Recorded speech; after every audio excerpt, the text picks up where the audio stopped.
শাকিব খানকে পেয়ে আনন্দে এবং খুশিতে উচ্ছ্বাসিত শ্রীলঙ্কান এয়ারলাইন্স। সবাই জানেন শাকিব খান শ্রীলঙ্কাতে গেছে। যখন শাকিব খান শ্রীলঙ্কা এয়ারপোর্টে নামলো, তখন কিন্তু ওইখানে যারা আছে, বিমানবালা বলেন বা এয়ারপোর্টের দায়িত্বে যারা আছে, সবাই কিন্তু শাকিব খানকে দেখে এক চান্সে চিনে ফেলছে। এক চান্সেই চিন্না গেছে এটা বাংলাদেশের মেগা স্টার, সুপারস্টার। চেনার পরে কিন্তু শাকিব খানের সাথে ছবি তুলছে এবং শ্রীলঙ্কা এয়ারলাইন্সের যেই ফেসবুক পেজ আছে, সেই পেজে কিন্তু শাকিব খানের সাথে ছবি তুলে আপলোড করেছে। শাকিব খান যে শ্রীলঙ্কাতে গেছে তাণ্ডব সিনেমার শুটিং করার জন্যে, এইটাও তারা জানে। এই জন্যে তারা খুশি।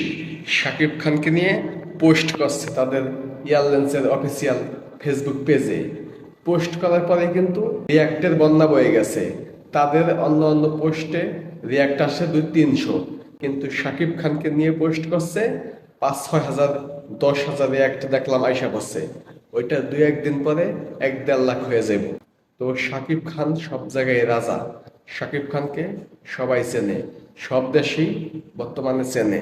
শাকিব খান যেখানে যায় সেখানে শাকিব খানের রাজত্ব চলে। পাকিস্তান বলেন, শ্রীলঙ্কা বলেন, নেপাল বলেন, যেখানে শাকিব খান যায় সেখানে শাকিব খানকে নিয়ে সবাই মাতামাতি করে। তো এই বিষয়টা আপনার কেমন লাগলো অবশ্যই কমেন্টে জানিয়ে দেবেন। ধন্যবাদ সম্পূর্ণ ভিডিওটি দেখার জন্যে। যদি এখনো চ্যানেলটা সাবস্ক্রাইব করে না থাকেন, প্লিজ প্লিজ এখনো চ্যানেলটা সাবস্ক্রাইব করুন। ধন্যবাদ।